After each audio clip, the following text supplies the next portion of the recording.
The following is a presentation of the Redskins Broadcast Network.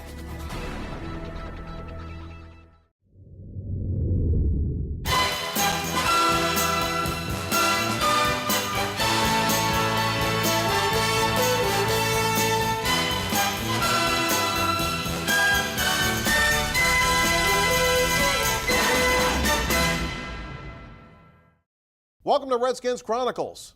I'm Larry Michael at Redskins Park. Each week, Redskins Chronicles takes an in-depth look at a piece of this team's storied legacy. And today, we sit down with a member of the 1972 NFC Championship team, Ted Vactor. Before we do, the Redskins are off this Sunday, back on the field a week from Sunday in Philadelphia.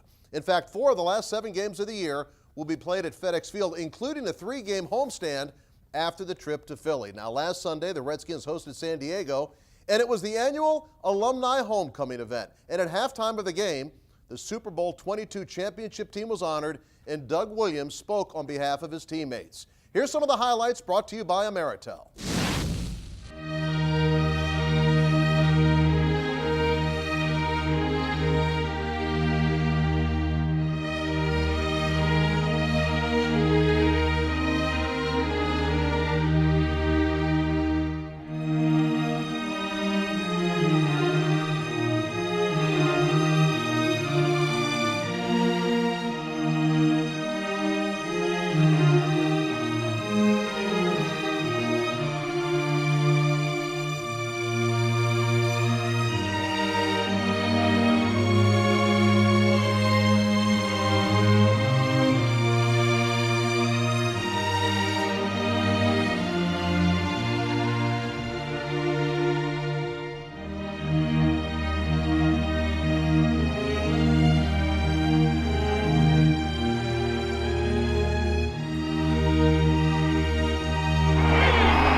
On behalf of Super Bowl 22 teammates, I just want to say, first of all, thank you for allowing me to play with you.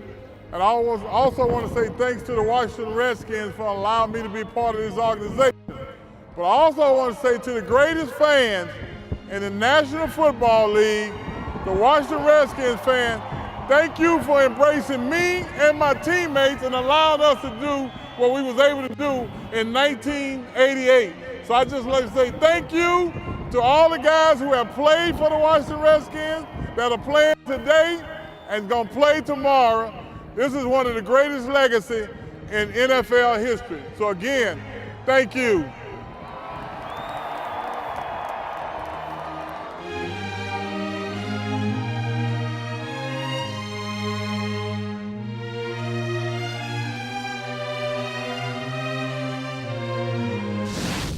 That's how it went down last Sunday at FedEx Field. More on the alumni homecoming weekend later in the show. Now, each week here on Redskins Chronicles, we focus in on a piece of this team's history. And today, one of the all-time great special teams players, defensive back Ted Vactor, sits down with Amanda Mitchell and Redskins historian Mike Richman. That's coming up. Redskins Chronicles is brought to you by Diageo. Reminds all Redskins fans, responsibility is a team sport. Redskins Chronicles is brought to you by AAA. Welcome back to Redskins Chronicles. I'm Amanda Mitchell, joined by Redskins historian Mike Richman, and today by a great cornerback from the Washington Redskins, Ted Vactor. Now today we want to hear about you. We want to hear about your career. So tell Mike and I, where did it all begin? How did you know you wanted to play football? Well, naturally started in Pennsylvania. When I grew up, we had a great league for juniors, and we played football all my life. We played football from the time you were in 6th or 7th grade. You had to play football in Pennsylvania. And you were southwestern Pennsylvania too, right? So yes. That was a Washington, very big football area. Right. And I ended up with a scholarship. I had a great coach though, high school coach Dave Johnson, really excellent coach. As a matter of fact, when I got to professional football, I had a coaching job, and they made me an offensive back, which I've never, offensive back in pro coaching.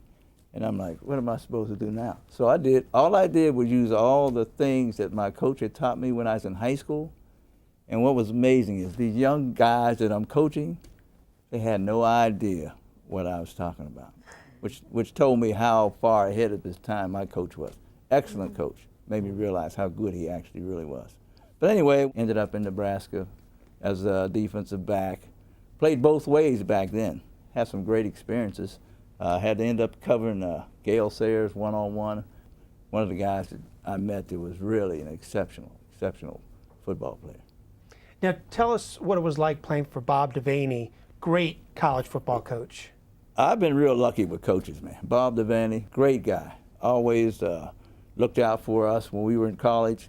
Now, I heard a lot of bad things about college programs, and I don't know what the other guys were doing, but Coach Devaney, to me, was a straight shooter. He would, if you got in trouble with something, you could always go to him. One of the great guys in football, ain't no question. Now, was it always a dream of yours to go to the NFL, or was there a specific moment that you knew that might become a reality? Now, that all ended when I got injured, and I got injured in my senior year at the University of Nebraska. Got a knee operation. I was supposed to I was doing pretty well. I made all Big 8. I was going to probably be an All-American my senior year, possibly if I had a good year. I got injured, so that was all gone. I ended up taking a job as a guidance counselor at a Job Corps center, which is basically how I got to Washington, because the contract moved and I got to Washington, D.C. And I used to go watch the Redskins practice they used to practice behind the old jail up there right behind the stadium. So what happened, I kept watching them practice, and they didn't really look very well. They didn't look good.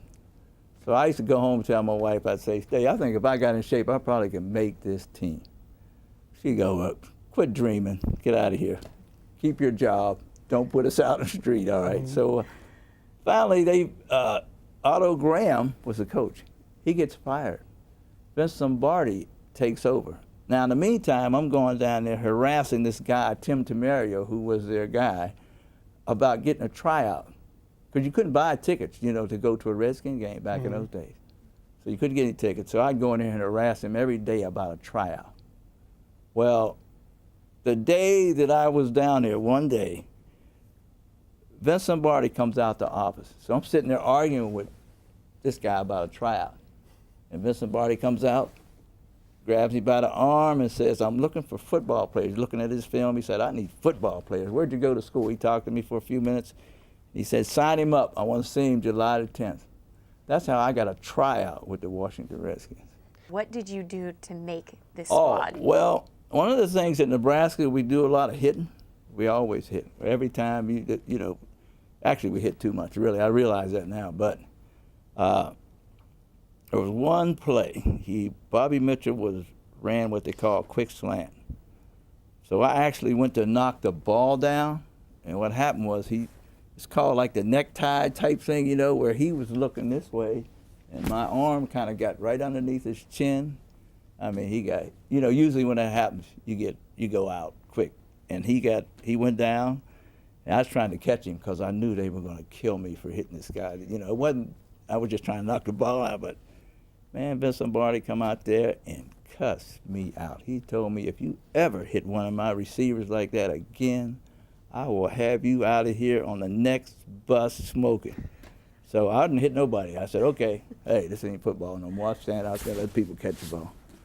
So Vince Lombardi was he was a heck of a coach. He come by about 3 days later. He said, "If you keep hitting people like that, you might make the team." So did you go back to hitting people? Oh yeah, man, you got that right. Went back to gunning everybody. That's the way a game was played. Yeah. Those were the years of back in the days, football. yeah. Yep. Right. So what was it like playing for Lombardi? Oh man, he was great. I mean, even though, like the football itself, we didn't do all the things that you do today. In other words, he had about 4 or 5 plays, and he had 4 or 5 plays on defense. We didn't go through all the gyrations and things like that when he was coaching. You play one way, they know what we're going to do, and we know what we're going to do, and we are going to win. Period. That was his attitude. That's all we did. Totally different from George Allen. George Allen, you had to know everybody's assignment on the team. Great coach. Tactician, George was the best. Vince Lombardi, totally different, but more inspirational. When you played for Vince Lombardi, man, you got every game, he had something great to make you want to play your best. He had something to say. George, totally different, but the techniques and all the defenses we had, there's not many things that they can't show me on playing football today that we've already done. This guy was a great innovator. He was way ahead of everybody. So Ted, we want to hear more about those wins and how you did it. We're going to hear more from Ted Vactor when Redskins Chronicles returns. Welcome back, Redskins Chronicles with Redskins great Ted Vactor. Now, Ted, you were telling us a little bit about Vince Lombardi's philosophy and how you played to win. Talk to me more about some specific wins or specific moments that stood out to you as a Redskin. Well, basically, Vince Lombardi, in his year, he was only here 1 year. You know, he died that next year, which was really unfortunate.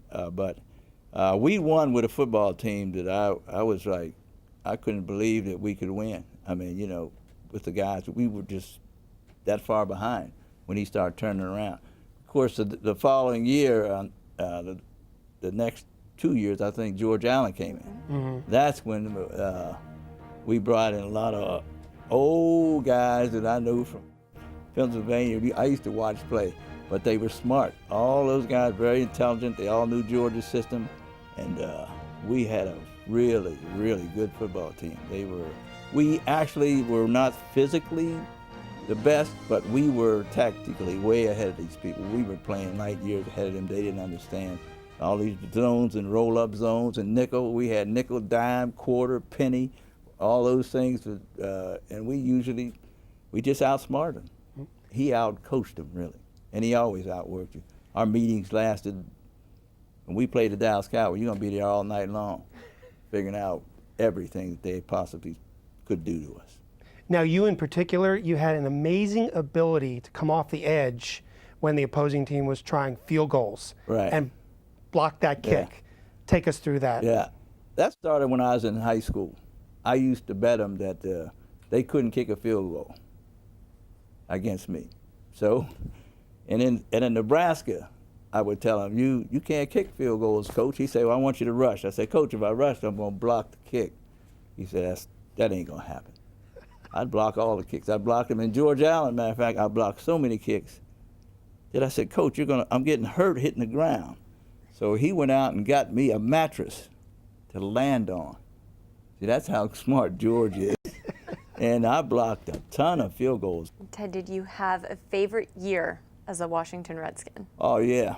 The year we went to the Super Bowl, that we didn't win, but that was really a great year. And I had a good year with the nickel back because we always had them in passing situations, so I got to play a lot. I was actually probably playing more than starters were playing in total number of plays with special teams and all the nickels and dimes and pennies that George was calling. It was a great year, a great time. What about that NFC championship against the Dallas Cowboys?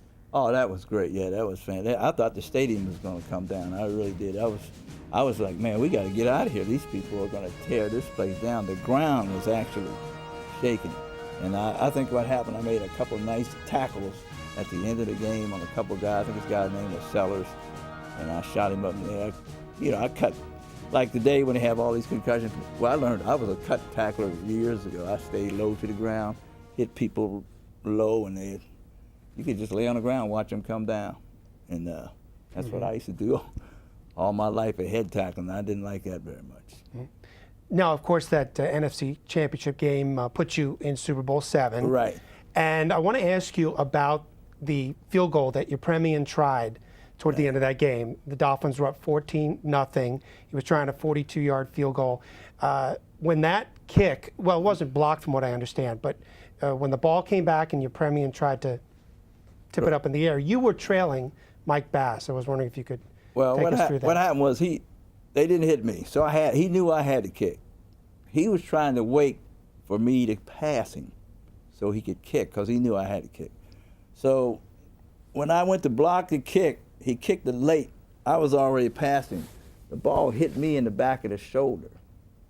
And that was the kick that was blocked that everybody's trying to claim. Well, if you look at any NFL film, you will see that the ball hit me in the back and went back to him. He tried to throw it. Mike Bass intercepted it, and we were off and running down the field. And, of course, if it would have been a great play, you'd still be talking about it if we'd have won the game. Well, Ted, we have some of that footage, so let's take a look now. All right, here's your Premian on for a 42-yard field goal attempt. Earl Morrow holding. And this kick is blocked. Your Premian has it. Throws a pass up with the ball. It's Mike Bass. He's running away for a touchdown. Mike Bass scores. What a kooky play that was. Gary Yepremian lost his head and tried to throw a pass. It went in the hands of Mike Bass. He scores. If they kick the point now, the Redskins, with 2:07 to go, are behind by 7. Watch this it here might now. be it all, though.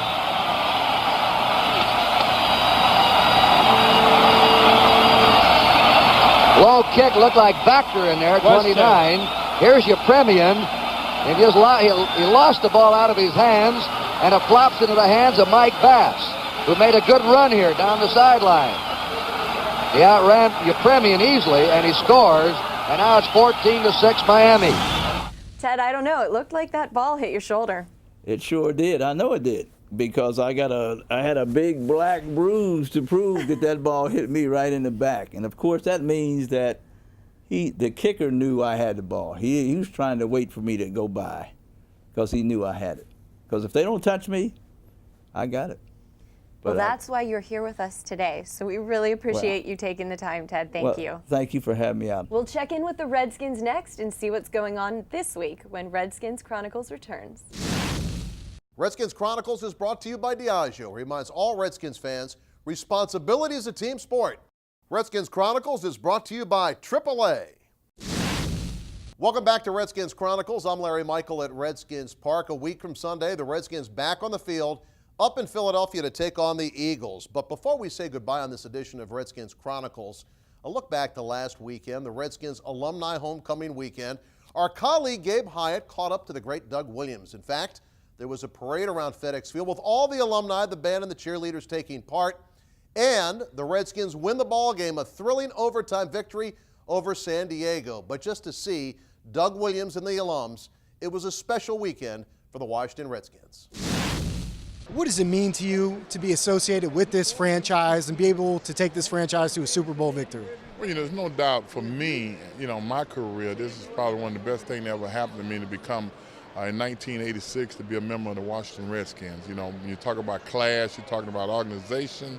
I came here and didn't know it was like this in the NFL, and I fell right in. I was fortunate enough to be with a lot of veteran guys who had been here a while, who understood what it was all about, and I just fell in line. And I can tell you, the 4 years that I spent here, when you talk about my football career, was the greatest 4 years of my life. How great are these fans? How have they supported you over the years? You know what? When RG3 was drafted here, I had an opportunity to talk to him, and the first thing I told him was, there ain't a better city in America to be playing quarterback in. One thing they would do, embrace their quarterbacks. And I know the 4 years I spent here, man, it's unforgettable when they talk about their quarterback, but as a team. And what RG3 did last year, and hopefully he can duplicate it some more, he will find that out, that this is the best place in America for a quarterback to be playing in.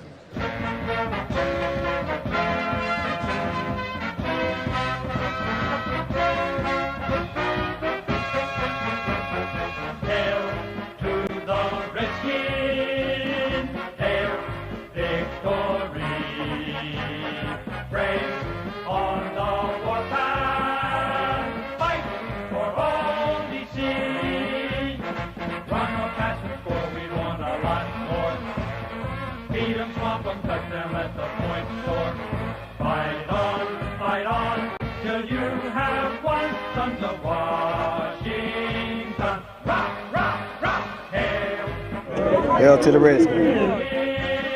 Hail, victory, praise on the warpath, fight for all we see.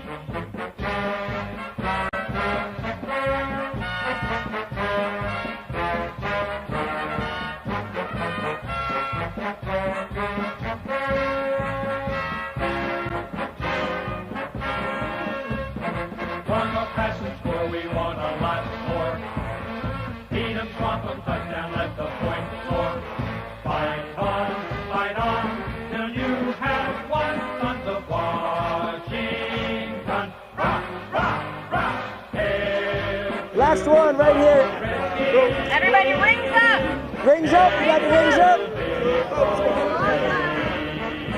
That's really, really great, everybody. Thank you so much. Thank you, guys.